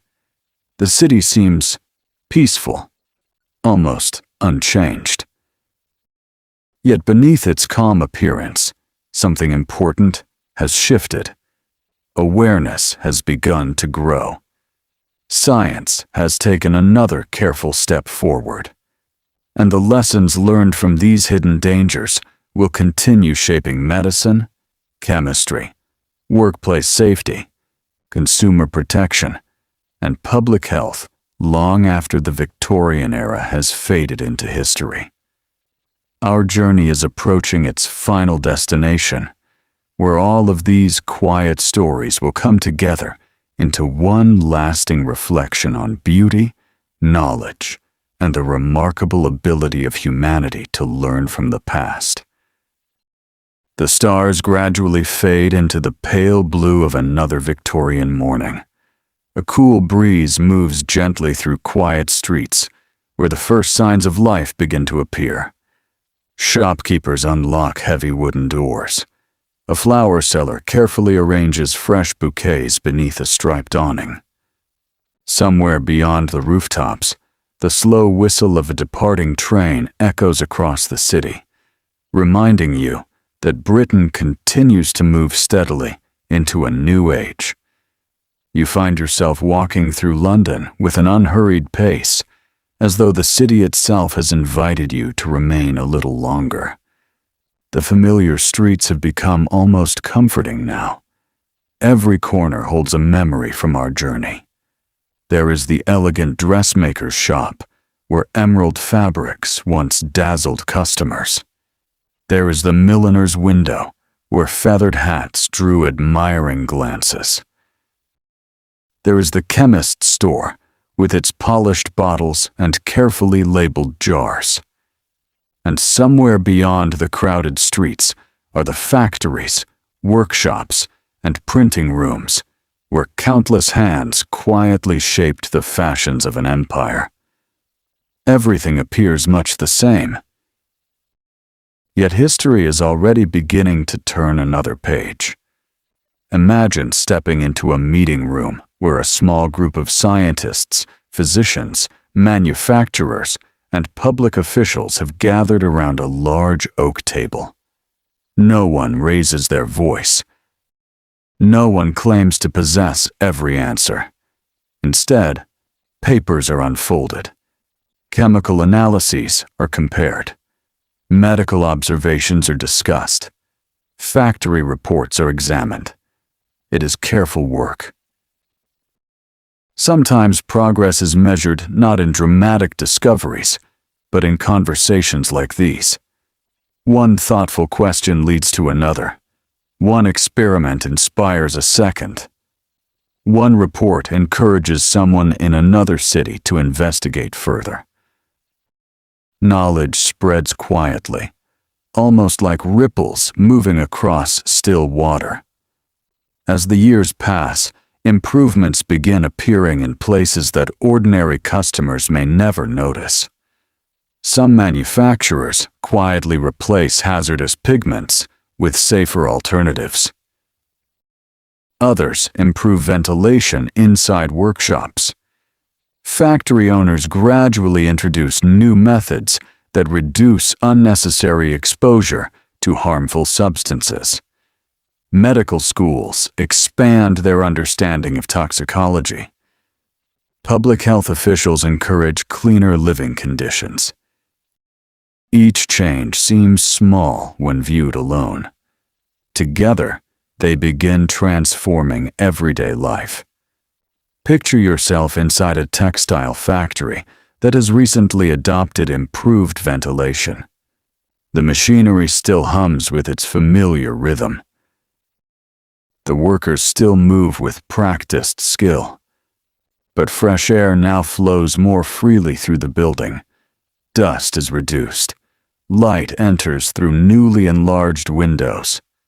The work remains demanding, yet conditions slowly improve. No single reform solves every problem. History rarely offers such simple endings. Instead, countless improvements accumulate across decades. Imagine visiting another wallpaper workshop. The brilliant green patterns remain beautiful. The floral designs continue decorating elegant homes. Yet the pigments used to create them are no longer exactly the same as those admired a generation earlier. Scientific understanding has quietly reshaped artistic practice. Beauty survives. The danger begins to fade. You continue walking until you reach a museum where visitors move slowly between carefully arranged displays. Among the exhibits are examples of Victorian clothing, a silk gown with its graceful folds, a gentleman's polished top hat, a finely stitched corset, delicate gloves, an embroidered parasol. Each object rests silently behind protective glass. Visitors admire the remarkable craftsmanship. Many pause to read the small descriptions explaining how these objects were made and how scientific knowledge has changed over time. The garments no longer serve as everyday fashion. They have become teachers. History has transformed them into quiet storytellers. Imagine standing before an emerald green evening dress. The silk still catches the light beautifully, despite the passing of many decades. Its color remains striking. Its stitching remains exquisite. It deserves admiration for the extraordinary skill of the people who created it. Yet it also reminds us that even the most beautiful objects can carry lessons far beyond appearance. That is one of history's greatest gifts. It allows us to admire the past without repeating every mistake. Outside the museum, autumn rain begins falling softly. The sound is gentle as tiny drops touch stone pavements and bronze railings. People open umbrellas and continue their journeys without hurry. The city feels peaceful. As you walk beneath the quiet rain, you begin thinking about the remarkable pace of human learning. The Victorians themselves witnessed astonishing change. Railways connected distant towns. Electric lighting slowly appeared. Photography preserved moments that earlier generations could only paint. Medicine advanced. Engineering transformed transportation. Communication became faster than ever before. They lived through an age of extraordinary innovation. It is perhaps not surprising that some discoveries arrived before their risks were fully understood. History shows this pattern again and again. Curiosity leads to invention. Experience reveals unexpected consequences. Careful study improves the invention. The cycle continues. Imagine sitting quietly beside a window, overlooking London streets as evening approaches. A family passes below, wearing warm coats against the cool weather. Children laugh while chasing one another across the pavement. A gentleman pauses to help an elderly woman step safely into a carriage. Life continues with its ordinary acts of kindness. Most people are not thinking about arsenic, mercury, or lead. They are thinking about tomorrow's work, their families, their friends, their hopes. History is built largely by ordinary people living ordinary days. That is why understanding the past requires compassion. The people whose stories we have followed were neither foolish nor reckless. They trusted respected craftsmen. They listened to doctors. They purchased goods praised by newspapers and advertisements. They made decisions using the best knowledge available to them. Future generations, including our own, continue doing exactly the same. One day, historians may look back upon some of our modern practices with the same gentle curiosity. They too may discover that knowledge continued growing long after our own time. This realization invites humility rather than judgment.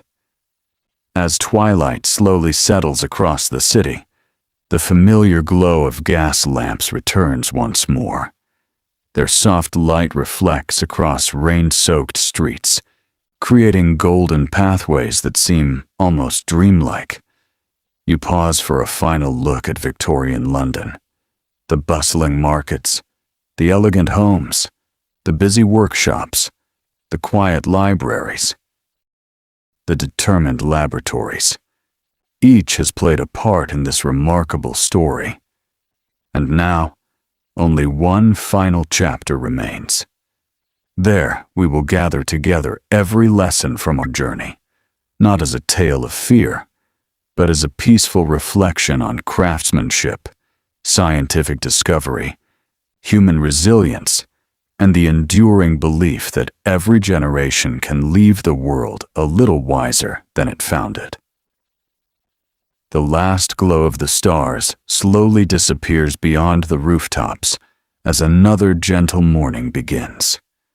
A soft mist drifts above the River Thames, blurring the outlines of bridges and church towers.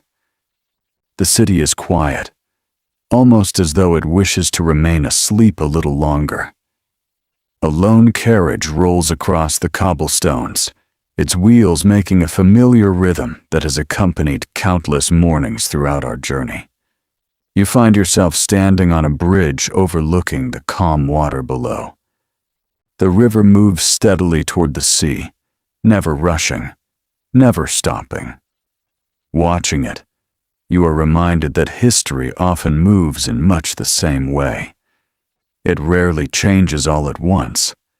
Instead, it flows quietly, carrying each generation toward new understanding. As the morning slowly arrives, you begin walking through streets that have become familiar companions. The baker smiles as he arranges fresh loaves in his window. A newspaper seller calls softly to the first customers of the day. A chimney sweep disappears into the morning fog. A gardener carefully trims roses outside a townhouse whose walls were once covered with brilliant Victorian wallpaper. Nothing appears unusual. Yet beneath these ordinary moments, the world is gradually becoming different. Imagine entering a school classroom during the closing years of the 19th century. Sunlight spills across rows of wooden desks where young students quietly copy notes from a blackboard.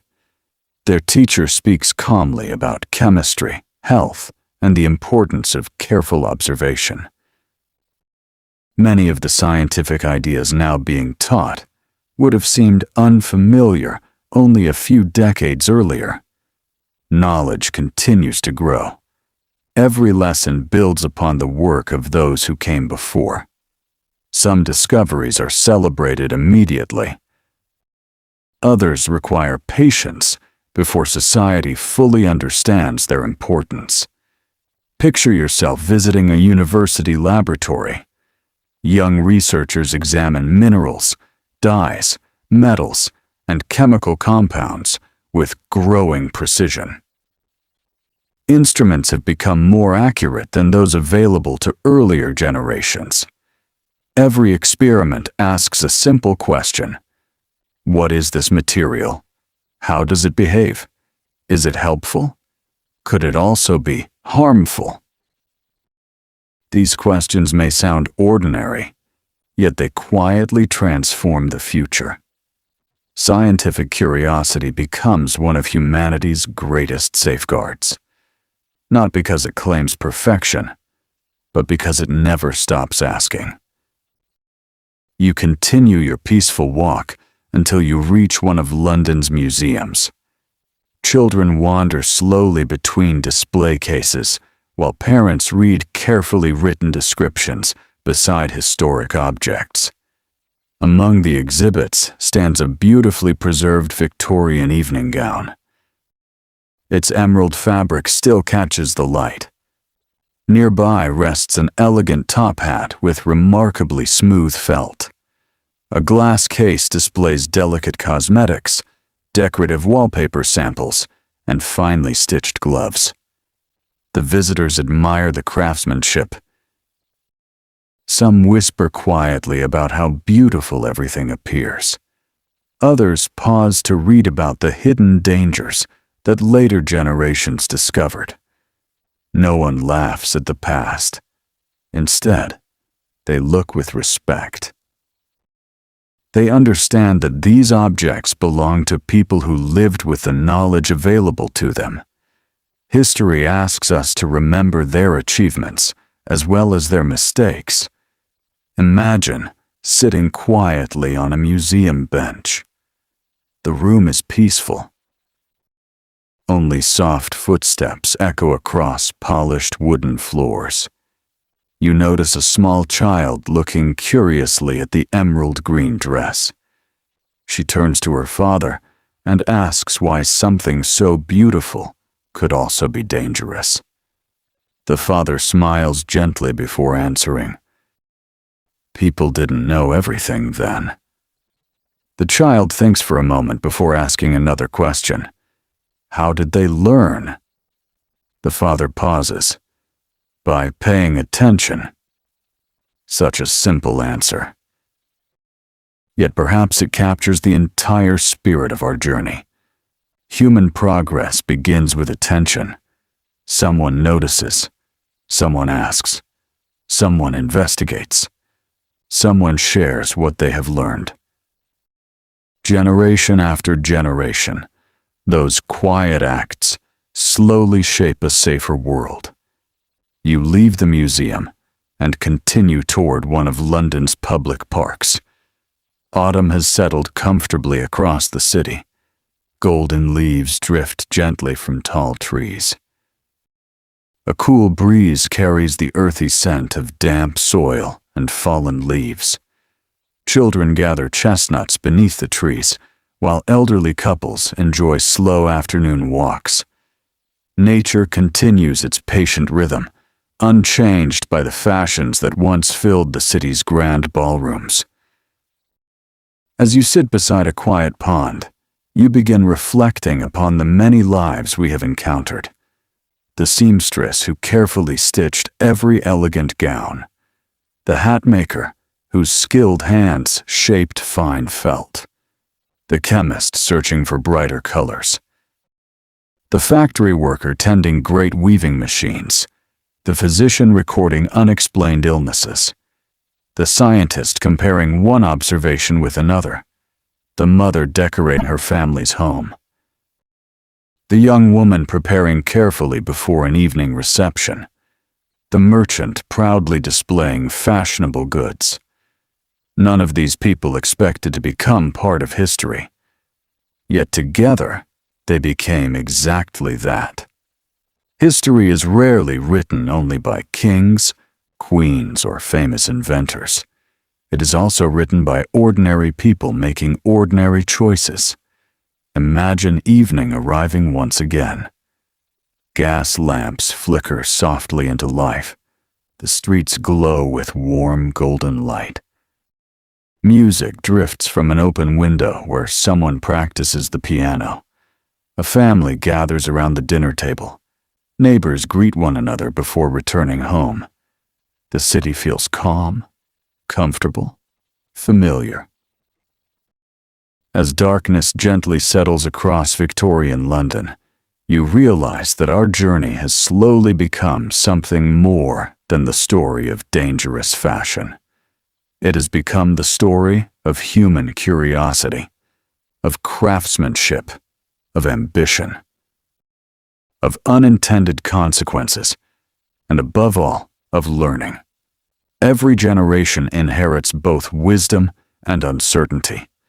The Victorians inherited centuries of tradition. They added remarkable discoveries of their own. They also left behind questions that later generations continue to answer. In doing so, they helped build the foundations of modern chemistry, occupational health, consumer safety, and public awareness. Their mistakes were never the whole story. Neither were their successes. Both belong together. That is the quiet balance history offers to anyone willing to listen carefully. The moon slowly rises above the rooftops, casting a pale silver light across the sleeping city. The streets grow still, the factories rest, the workshops fall silent. The great ballrooms that once shimmered with emerald gowns now exist only in memory. Yet their lessons continue living quietly around us every day. Our peaceful journey is nearly complete. Only one final chapter remains, where the river of history gently reaches its resting place, allowing us to look back upon Victorian fashion not with fear or judgment, but with gratitude for the knowledge it ultimately gave to the world. The night is quiet now. A gentle silence settles over Victorian London, as though the city itself has decided to rest. The last carriage has disappeared into the darkness, and only the occasional glow of a distant gas lamp remains. Above the rooftops, countless stars shine softly through the cool evening sky, just as they did for the people whose lives we have quietly followed throughout this long journey. Imagine standing once more beside the River Thames. The water moves with the same patient rhythm it has kept for centuries. It flowed before the Victorian age began, and it continues long after that remarkable era has passed into history. You find yourself listening not to voices, but to the gentle sounds that remain when a busy city finally sleeps. The quiet splash of water against a stone embankment, the distant toll of a church bell, the whisper of leaves moving in the evening breeze. Everything feels peaceful. It is a fitting place to reflect upon everything we have discovered together. When our journey first began, we stepped into a world captivated by elegance. Beautiful dresses shimmered beneath candlelight. Corsets carefully shaped fashionable silhouettes. Gentlemen proudly wore finely crafted hats. Wallpaper transformed ordinary homes into colorful spaces. Jewelry borrowed the brilliant colors of nature. Cosmetics promised smooth complexions. Every new fashion seemed to celebrate progress. The Victorian age believed deeply in improvement. New inventions appeared almost every year. Railways connected distant towns. Steamships crossed great oceans. Factories produced goods on an unprecedented scale. Scientific discoveries changed everyday life. There was genuine optimism that tomorrow would be better than yesterday. Yet history quietly reminds us that every age, no matter how confident, sees only part of the picture. The people of Victorian Britain were not careless. They were curious. They experimented. They invented. They created remarkable things using the knowledge they possessed. Sometimes, that knowledge proved incomplete. Sometimes, hidden dangers remained invisible until years of careful observation revealed them. Imagine walking once again through the familiar streets. You pass the dressmaker's shop, where emerald fabrics once attracted admiring customers. The window is peaceful now. The ribbons remain beautiful. The silks still catch the morning light. But modern eyes understand something that 19th century shoppers could not. Beauty deserves wisdom. The two need not stand apart. Continue your quiet walk. The hatmaker's workshop rests silently. The workbenches are empty. The tools lie neatly arranged where skilled craftsmen once shaped felt with remarkable patience. Their hats represented extraordinary craftsmanship. Today we remember not only the finished product, but also the workers whose health quietly inspired safer industrial practices. Their labor helped teach future generations how valuable workplace safety truly is. History remembers them with respect. Further along the road stands the townhouse with its richly decorated walls. Once, brilliant green wallpaper represented fashionable success. Later, careful investigation encouraged manufacturers to search for safer alternatives. The beauty remained. Only the methods changed. That is one of humanity's greatest strengths.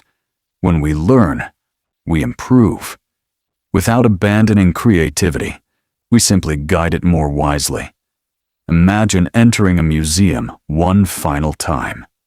The galleries are quiet. Visitors speak softly as they admire carefully preserved clothing beneath protective glass. Children point curiously toward elegant gowns. Parents explain how scientific understanding has changed through the years. No one mocks the Victorians. Instead, people admire their craftsmanship while appreciating the lessons history has gently provided. The objects have become more than clothing. They have become conversations across time. Picture yourself sitting beside a window, overlooking a peaceful Victorian garden. Roses bloom quietly beneath the morning sun. A robin lands briefly upon a stone wall before flying toward a nearby tree. The air smells fresh after an overnight rain. Everything appears calm. It is easy to forget that history is often built from moments exactly like this. Ordinary mornings, ordinary families, ordinary hopes. The seamstress who wished to create beautiful dresses. The chemist searching for brighter colors. The physician carefully recording unusual illnesses. The factory worker hoping to provide for loved ones. The customer simply wishing to look elegant during an evening gathering. Each played a small part in a much larger story. No single individual understood everything. Together, however, their experiences gradually created knowledge that benefits millions of people today. Modern clothing is tested more carefully. Workplaces are generally safer. Many dangerous pigments have disappeared from everyday use. Consumer protection has grown stronger.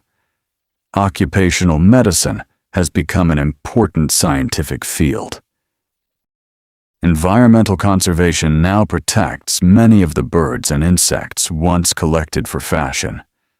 These changes did not happen overnight. They arrived quietly.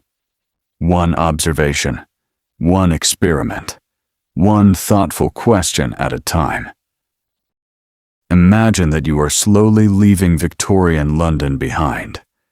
The streets become softer in the distance. The gas lamps fade one by one. The sound of horses gradually disappears. The smoke rising from thousands of chimneys blends gently into the morning sky until the city itself becomes part of history. Yet something remains with you.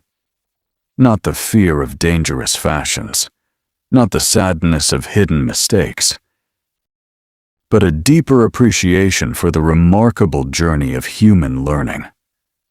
Every generation inherits a world shaped by those who came before. Every generation also leaves behind new knowledge for those who follow. That quiet exchange is one of history's greatest gifts. Perhaps, many years from now, future generations will look back upon our own time with the same thoughtful curiosity. They too may discover that some practices we consider ordinary could be improved. They too will build upon what we have learned. That is not a reason for embarrassment. It is a reason for hope. Progress has never meant knowing everything. It has always meant remaining willing to learn. As the morning slowly arrives one last time, sunlight spreads gently across the river. The water glitters softly. A cool breeze carries the scent of fresh grass and blooming flowers. Birdsong fills the quiet air. The Victorian world has faded behind the horizon, but its lessons remain. Its craftsmen remind us to value skill. Its scientists remind us to ask careful questions. Its physicians remind us to observe patiently. Its workers remind us that every object carries the story of the hands that created it. Its families remind us that beauty has always been part of ordinary life, and its mistakes remind us that compassion is a better guide than judgment. History is not a gallery of perfect people. It is a long conversation between generations. Each voice adds something. Each lesson matters. As you gently continue your own journey beyond these quiet streets, the city slowly disappears into the peaceful light of a new day. The river keeps flowing. The seasons keep changing. The pages of history continue turning. And somewhere in a museum, an emerald green Victorian gown still catches the light, not as a symbol of fear, but as a quiet reminder that beauty, curiosity, and knowledge have always walked hand in hand, guiding humanity toward a wiser tomorrow. The journey has come to its peaceful end. Sleep well,